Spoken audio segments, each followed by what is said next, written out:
Great, and now we all want to hear from you. So let me call up Dr. Zhao, our day-to-day leader, Liz Finkelman, and could we have folks from the working groups come up as well? I hope we have enough space around here.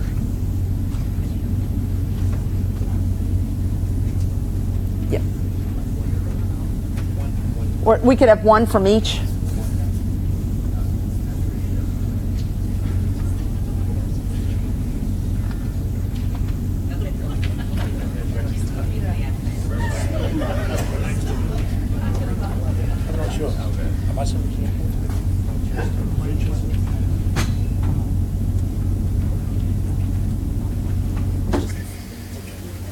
Representatives of each of the groups.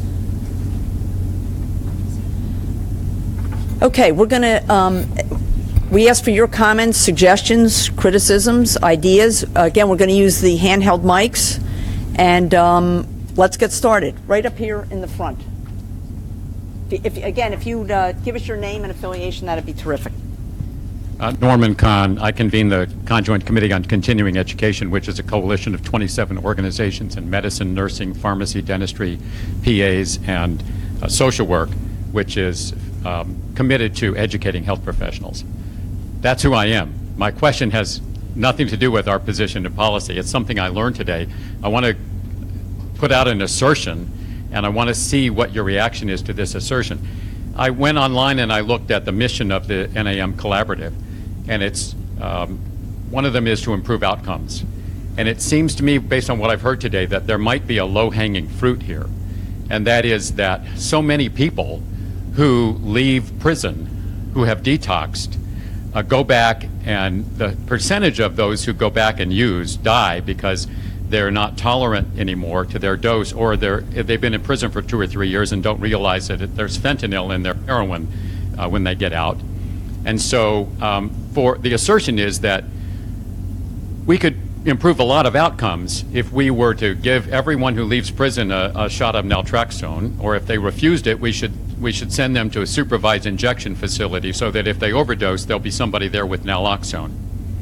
And you could extrapolate that to anyone in primary care practice who is addicted, who refuses medication-assisted treatment, would be to refer them to a supervised injection facility so that if they're going to use and they overdose, they're going to be somebody there who can save them. This is based on evidence from the supervised injection facilities in Vancouver, British Columbia, which have had 0 overdose deaths in the past year. How likely is the NAM Collaborative going to include that as one of the recommendations? So that's a good question. As a collaborative, we'll have to decide. I don't know if we're offering concrete recommendations out of this body of work, but I do know that that topic area is very much something that the work group, particularly in activity 3.1, is going to be addressing. So yeah, Kelly, anything to add to that? Yeah, so just let me add to that, I appreciate that really, and we understand as clinicians and policy people that is an inflection point, people leaving having lost their physiological tolerance. If you look at the studies, it's not a matter of offering or kind of forcing one medication. As a physician, we do informed consent, risk benefits, and alternatives. And the data are, when you do that, about 2/3 of the people choose methadone, about 1/3 choose buprenorphine, and about 1% choose naltrexone. And when they did that in Rhode Island, their death rates dropped so that they decreased the whole state's death rate. So that is something that a lot of folks are out here talking about right now in a variety of ways, and the collaborative is looking at justice-involved persons as one of the special groups. But this collaborative also, as an action collaborative, looks at policy as well as data. And so regarding the data on supervised injection facilities, we do know that those are not legal under federal law, and that the administration is not supporting these occurring. So we're looking for action collaborative that we can go out and do something in a relatively rapid period of time based on science. Might I, before we take the next question, oh yes, Dr. Zhao. I should explain to you what a National Collaborative is and what we do at the National Academies. We make formal recommendations through a process called consensus study, and which actually takes extensive work over a long period of time. And the committee will have to do both open hearing as well as closed discussion, ultimately reviewed and with a set of recommendations going forward. Those recommendations which we make go straight to Congress, to any policy decision-making bodies. Action Collaborative is very different. What we're trying to do is trying to be very innovative, but not waiting for all the usual processes, but to get stakeholders, who are the ones in this room, to collectively work under our roof. So I think your question is going to be critically important. In other words, with this group of individuals who come together under this different work groups, decide that they want to do something like this, and how do you move that forward? Right? So we're the incubator. That's why this discussion or action-oriented paper is so important, because they're not vetted the same way as we put forward in formal recommendations. They're your paper, which we convene. So that, I think, answers your question. Will they do something like this? It will have to be done, obviously, in a very different venue as a means of this stimulating the work that occurs outside the academy. Yes, and person in the back, I'm going to ask, we have only about another 20 minutes or so for these questions, so if I could ask people to get right to them so that we can take as many questions as we possibly can, that'd be great. Thank you. Thank you. Mary Dennigan McCauley from the Government Accountability Office, GAO. I just was curious the extent to which ONDCP has been involved in any of the efforts that you have. Kelly? They're involved. So we have the Chief Medical Officer of ONDCP who is working with us in the work that we're doing as well, offering opinions and data and assistance. Yes. My name is Albert Dante. I'm an independent toxicologist, and I have to say it's amazing to be in a room with so many high-level leaders, and I really appreciate you all being here. I read the reports before I came, and I was real disappointed that there was so little in the report that came out last year from the workshop on non-pharmacological approaches to pain management, and there's not much in it today either. I really appreciated what Erin said about time to move on from opioid prescribing guidelines, and I would love to know if any of your task forces could turn some attention to guidelines on how not to prescribe opiates, to encourage doctors to think that they can start pain management without any opiates at all. That would take a lot more awareness of these non-pharmacological approaches, and I hope in the group that's going to look at education and training, when you do assessments of provider knowledge and you're looking for the gaps, please ask them in some fashion about all these other non-pharmacological approaches. Maybe a question is, which ones of these are supported by peer-reviewed evidence and which ones aren't? So they begin to realize, oh, I can turn to this because there is peer-reviewed evidence.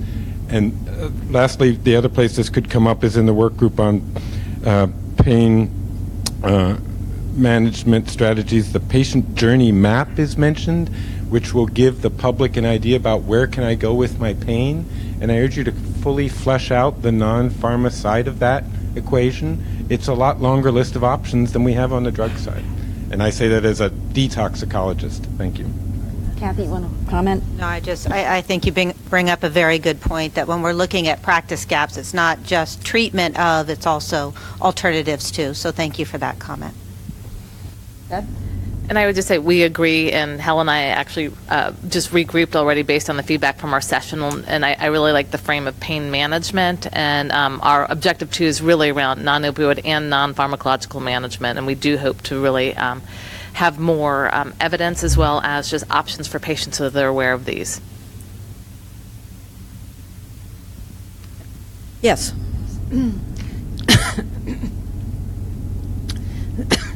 This is Name and directed to affiliation. the Bertha Madras Harvard Medical School McLean Hospital. This is directed to our opioid collaborative in general. There are a number of issues that can be dealt with within the framework of federal regulations, oversight, and grants and contracts that we are going to be dealing with in terms of recommendations and outcomes. And I'm wondering whether or not part of our task would be to target specific federal agencies with regard to these recommendations. In other words, compile a list which can be addressed at the federal, state, local level, because sometimes top-down can have a tremendous impact as well as bottom-up. Andre? I think it's a really interesting recommendation, and perhaps in addition to compiling a list of who we think may be good stakeholders to engage, I think engaging those stakeholders in the conversations that we're having, especially since we are trying to engage the consumer voice more, perhaps building on what Victor mentioned and what Daniel earlier recommended, and building on Alonzo's point, like making these really action-oriented papers and starting to curate the actions in parallel to writing the papers. One thing I would advocate greatly for is perhaps we can now start to engage the state leaders. I mean, I appreciate federal government and all that fun stuff, but especially in this administration, unless we're really engaging innovation at the local level, change at the local level, I don't think we're going to have that much wind in our sails. But if we do find the states that are motivated to act, find the governors that are motivated to act, the state health officials, state Medicaid directors, and the private sector in those states that are also motivated, we may be able to take some of this really interesting accumulation of knowledge and deploy it. And one state I'll point out is North Carolina is really bubbling to the top of transformation with the critical mass of state leadership and private sector leadership and health system leadership to meaningfully change the way healthcare is delivered there. What if we took those kinds of sandboxes and pickled them with some of our learnings? Dr. Zhao, who's an expert on what's happening in North Carolina. Perfect comment. Let me get back to the earlier point, Bertha. First, just a point I already made. Formal recommendations from the Academy has to go through a very different process. However, as Andre said, through your discussion and the creation of action-oriented papers, you can begin to put forward these ideas.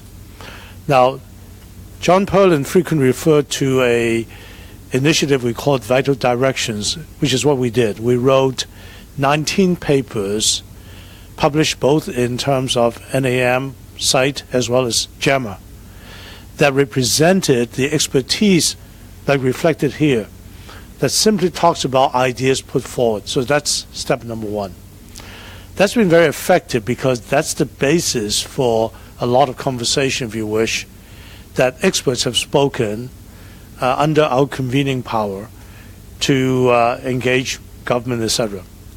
Second, in Action Collaborative, we're not constrained by who participates. In other words, if we had to do a consent study, we could not have government officials nor industry because of concern of conflict, or the governments are the audience. Here, you can invite as many as you can, and Brad's already told you, I'm here for the government, and NIDA's here, CDC's here, FDA's here, CMS is here, SAMHSA's here. Right? So this is where the opportunity of ideas can flow to the government sector as well. And if they participate in the writing, which I doubt they can, but some of these ideas can percolate quickly through the organization. So Deborah can say a lot more about that approach, right? So I think that's a second. Third, based on our Vital Directions, which was really federally targeted, because we're looking at election at the time of where to go the nation in healthcare, we are indeed extending to state. North Carolina is the first one. So we're working with state level, taking the same ideas to state level and engage state leadership for that conversation. I think our constraint is time and scale and scope, right? But believe me, I think the tools are there, and we can able to keep going. As someone emphasized a number of times, this is a long journey, and really can be solved in a short period of time. And what we need to do is think about what we can do first, and then having a sight in the long run, how we're going to extend to those people that you talked about. Yes, right in the third row. Just a brief comment and question. You know, one of the big. I'm sorry, just remind us name and affiliation. Itai Danovich from Cedars-Sinai.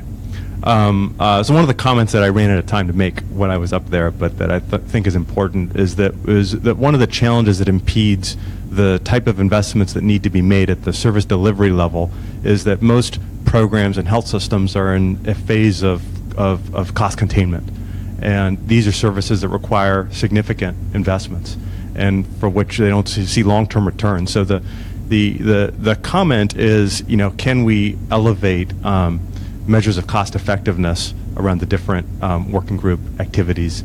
And the question is there in the public-private partnership realm an opportunity to think through innovative revenue models to help support the infrastructure investments that are needed? So, working on the PTR piece, talking about payment in building the infrastructure, we are actually going to be looking at some of those issues, because, as was pointed out earlier, value-based purchasing often means how can we spend less, and what we're really looking for is an area that has been utterly under-resourced in the past. And you know, when we talk about total quality care metrics, total cost of care metrics, you know, it's not a matter of can we squeeze the balloon even further here. It's a matter of how can we take a more rational and appropriate approach to get the outcomes that we want, to get the process measures that we want to get. And particularly in a treatment space, we are wasting a lot of our money on the historical kinds of care that have not been certified or standardized. So one of the things that I think you'll be seeing coming forward is a move toward here on some standardization that would allow for some of those things to occur. Does that answer? Anybody else? I would just say I would look at education as an investment, a critical investment in, you know, ensuring that people are competent to practice, as opposed to cost containment. Victor. So, Itai, I think that many of us are encouraged by the fact that many health systems or hospitals or care delivery systems are doing something about this area.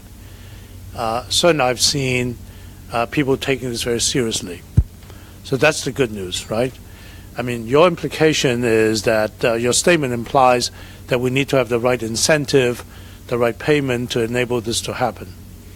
I think what we should do, we should think more, is to bring in some of the health system leaders who, in fact, should show their commitment, as we had the 100 organizations, who actually think about how to work within the current environment and the future environment, how to enable this forward. Many of them are doing local solutions, and one of their ideas was collaborators learn from each other. I think we don't want to miss that opportunity to learn from each other, but also to move forward. So I think based on these discussions, I would like the collaborators to think about who else should we engage in this conversation. CEOs of, you know, health systems, perhaps more government representation in this conversation, so we can all learn from each other. John. Yeah, I actually just wanted to make a comment on this particular topic. Old adage I learned in government, if you have a problem that's big and can't solve it, make it bigger. And what I'm aiming at here is that when we think about how to squeeze the balloon of how to fund care within the context of healthcare itself, it is shifting dollars, and that's necessary. It makes sense. That said, if you actually zoom out a little bit and have a perspective on the lost productivity and the cost of society, et cetera, then your frame may change a little bit about how we make our investments. And I'd like us to take a look at how some of our friends with backgrounds in economics can really help us look at this problem a little bit more broadly in terms of what the return would be on investments that would be beneficial here, rather than simply a sort of closed system viewpoint. Thanks. We've got A time. related part of this Sorry, is go that ahead. if I look at internal medicine inpatient service at Duke, 40% of patients have either substance use disorder or mental health disorder, right? So it's the implication is much broader than the disease itself, right?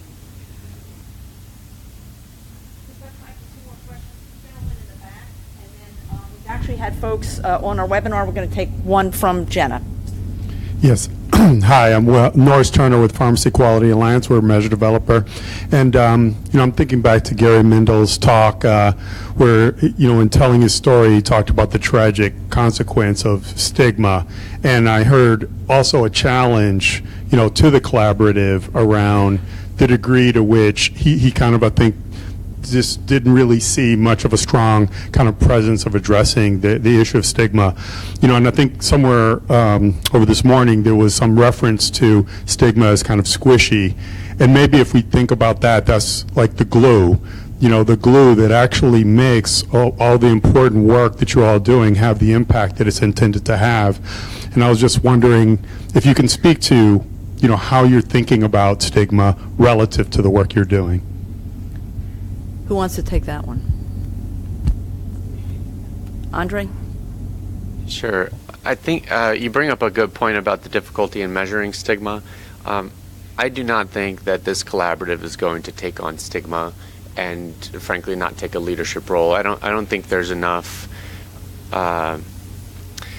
there's enough operational capacity to do so.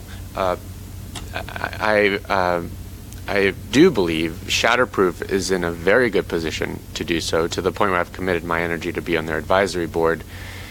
And I think that Shatterproof can really meaningfully offer a template for how other organizations, as macro level as national academies or as micro level as a CBO in some community, how they can use best practices from research on stigma and start chipping away at the stigma issue. Stigma is so pervasive that no academic exercise could ever address it, which I think this is an academic exercise. And we're with action. I know, but really, look who's in the room. Right? This is more academic than it is operational, but it's important. I'm glad we're doing it. Ultimately, I think that organizations I think it will be Shatterproof, that in the partnerships that they're establishing, we'll be able to give us something to really chew on and something to operationalize. I think it's going to take a long time for the stigma issue to be addressed. And also, I want to point out that a lot of the questions and then our responses, I'm just trying to take a step back as I'm taking notes, and I'm hearing us really just kind of talk up here about the issues and maybe make ourselves kind of feel good that we're talking about it. But I haven't heard any one organization say, you know what, here's what I'm going to do. And I would like to empower people here in the room and folks that are listening online that National Academies is not going to come out with some magical solution. The papers we're putting out aren't going to fix things. It's the organizations that are going to commit to taking the work from these papers and actually doing something about it. So, my organization, Solaire, we've protected my time to go act and build partnerships and actually design payment models based on the papers that are going to come out of here. And unless people are going to really commit, this is really just going to be an academic exercise. So stigma is a great example of that, but even more concrete things that I think we can more directly influence, like education, prescribing guidelines, payment models, etc. We've got to commit to doing something about it. So we can ask and answer all the questions we want, but we've got to commit, and it's going to take dollars and time. And that is exactly what the collaborative is all about. Let me just add, though, while we may not address it as you have suggested, that doesn't mean we don't acknowledge that it's part of the problem. And I think that in sort of an overview, I think you're going to see that come up time and again. Kathy, I know you wanted to add something here. Oh, Deborah, I'm sorry. I was just going to say, I think as part of all of our activities, we can look at how to address stigma, because I think some of it is like even just in our guideline group, if we're talking about tapering or accessing non-pharmacological treatments, it's about how do you have that shared decision-making, how do you empower patients. So I think absolutely Shatterproof, I think, will have a great roadmap for addressing stigma at large, but I think in each of our groups, there's ways to look at how do you, again, like with chronic pain, there's stigma around chronic pain as well as addiction. So how do you make sure that chronic pain patients have appropriate support and feel supported in seeking care? So I think in each of our groups, there are ways to address stigma, and I know that our group, that's something that, we would be committed to addressing, and I think, but to the point here, I think it's certainly a larger issue, but again, I think it's one of those topics that within each of our groups we can address and should address. Yeah, I do think from the education and training group, it will be identified when you look at professional practice gaps as a concern, and then in looking at that, how do we embed those principles into undergraduate, postgraduate, and into the CPD space. So I think we're going to see a lot of evidence in that area. And for the pieces that I'm putting together, I'd cede my time to Dr. Waller to talk about this for a minute because we're doing those pieces together. Dr. Zhao, you get the last word I here on want this. to respectfully correct my colleague Andre here. This is not an academic exercise. Even when we do consensus report, we'll never know whether policymakers will listen to us or not, right? Even if Congress asks us to do it, we do it the best we can. We get the best mind, like here. Then we do our effort in disseminating. But it's not an academic exercise, nor is this. If so, then we should just sit around the bar and talk about these things. This is an action. And what we're doing is convening you, but enable you to have a forum where we can help you move things forward. And so you're right about this, Andre, that the implementers have to be beyond this room, right? And so 100 network organizations, if they commit to implement, that's a starting point, right? There are many other ways by which we can say, now that the work of this group, well, I won't say it's done, now they put forward these ideas, how do we make sure that people actually take it seriously and move forward? And that's what we need to do, just like your point about taking to the state level, etc. Great. I stand corrected. And to Dr. Waller, if we could get your comments to dovetail on what Dr. Clark Just one piece is, when we talk about stigma, we're not going to be able to address this as a huge, sorry, Corey Waller, I'm on the collaborative on the PTR work group and from ASAM, but stigma is a big, sticky thing, like you said, but there are specific things and ways in which we found that stigma directly impacts the ability for us to deliver care. And when we talk about capacity building, we're going to be talking about the not in my backyard phenomenon, where stigma has systematically not allowed us to actually build structure, whether we could afford it or not. There are neighborhoods that won't allow for treatment facilities. So we will address that as we talk about capacity. When we talk about competency, that's not only competency in what you're going to write a prescription for, but how you're going to perceive that patient and interact with that patient emotionally and being competent in that way. And so there are a number of ways that we will, but you're right, Andre, there's not going to be a large chapter or paper on it, but it will be throughout, as stated earlier, every aspect of what we do, because if we don't address it at the structural level, then we can't give guidance for people to expand the capacity to get it better and to work at the individual level, which is really the tough work. We had a lot of folks tune in via the internet. Jenna, if you can give us one quick question from our audience outside, Sure. That'd be great. Sure. So I think this is directed toward Kathy and the education group. We can't hear you. There's been a couple of comments about behavioral health professions not being included and that being a gap. So I was just going to ask if you could talk a little bit about how we identified the 6 professions that are going to be focused on. Well, I think our group spent a lot of time thinking about the multiple professions that touch a patient, and then again, within the scope of 2 years for this charge, what did we think was feasible? So the decision to initially look at practice gaps and the regulatory environment across those 6 professions, again, was not meant to exclude any particular profession, but and given time, and I think, Victor, you've said if this coalition is expanded, could we incorporate and expand that methodology across more professions? Absolutely. But we did have to stay within some parameters in order to achieve the work that we wanted to do. So actually, that group of behavioral health providers is part of the capacity piece of the PTR group. Both the behavioral health, the specialist providers, as well as the larger programs, as was mentioned also earlier. So it's a complementary piece of work. Great, thank you. With that, I'm going to turn it over to Dr. Zhao for some closing remarks, but before I do, I know I speak on behalf of all the co-chairs, all those involved with the collaborative, in thanking Liz Finkelman, our day-to-day leader, and the entire team here at the academies for making today possible, and for all the work they do, not just when we're here, but day in and day out to make this whole process come together. So Liz and team here, thank you so much. And of course, thanks to all of you for being here and participating.